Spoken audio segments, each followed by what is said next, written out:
The Iran saga is now officially an absolute and complete total abomination. In fact, it is the most embarrassing geopolitical mistake in my lifetime by any US president. And we saw Biden withdraw from Afghanistan. This is a lot worse. We saw my generation, George Bush, walk in with weapons of mass destruction in Iraq and then stay there for another forever war. But we also saw Trump run on the fact that he was not going to get involved in this anymore. He was going to save our money and be America first. And guess what?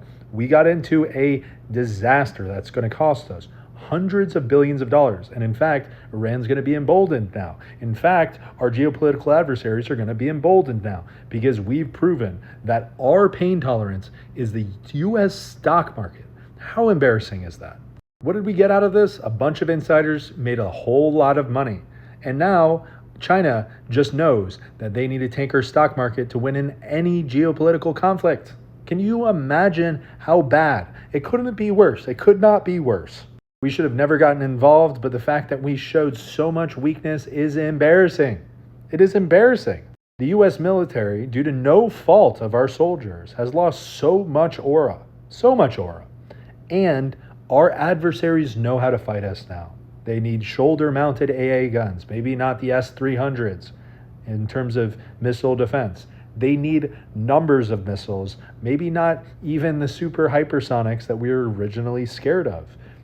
It is asymmetric warfare that will take us down every single time. This was the most obvious thing in the world. The fact that the Trump administration got dog-walked into this, and funnily enough, it is completely blown up on Israel. But don't let the Israelis say that Trump abandoned them, okay? The Israelis suckered Trump into this conflict. And it was always what Bibi Netanyahu wanted. He got it. Now he can deal with the consequences. That is literally the only silver lining of this. Absolute, total abomination. And by the way, I voted for Trump. And I'm sorry because I did not think this was going to happen. And I'm sorry, and I'm sorry. Don't let anyone tell you otherwise. What we got out of this was we took out an 86-year-old supreme leader and some easily replaceable officers.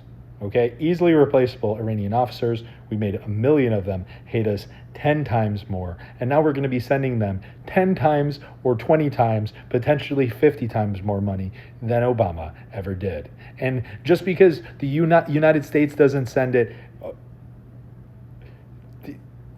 just because the United States doesn't send it and Qatar and the UAE and the Saudis do it for us and then we give them money through backdoor channels, it is the same exact thing. It is an utter abomination. And remember everyone that said this was about uranium. Do we have their uranium?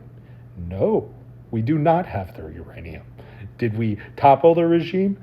No, we did not get the regime change that Bibi Netanyahu started. Our leaders are pathetic. That is the fact and reality of it. If you are Israeli, you should realize that. If you are American, you should realize that. We are truly, truly embarrassed.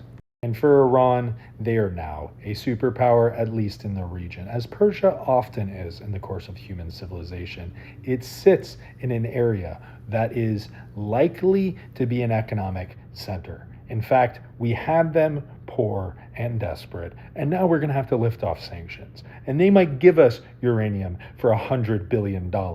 And then what? They're going to get a nuclear weapon at the end of the day. They're going to. Their economy is going to recover. They're going to be able to utilize their good farmland for the Middle East, as well as their oil, to become a wealthy nation. We had them. And now they are going to be a superpower as the second most populous country in the Middle East behind Egypt.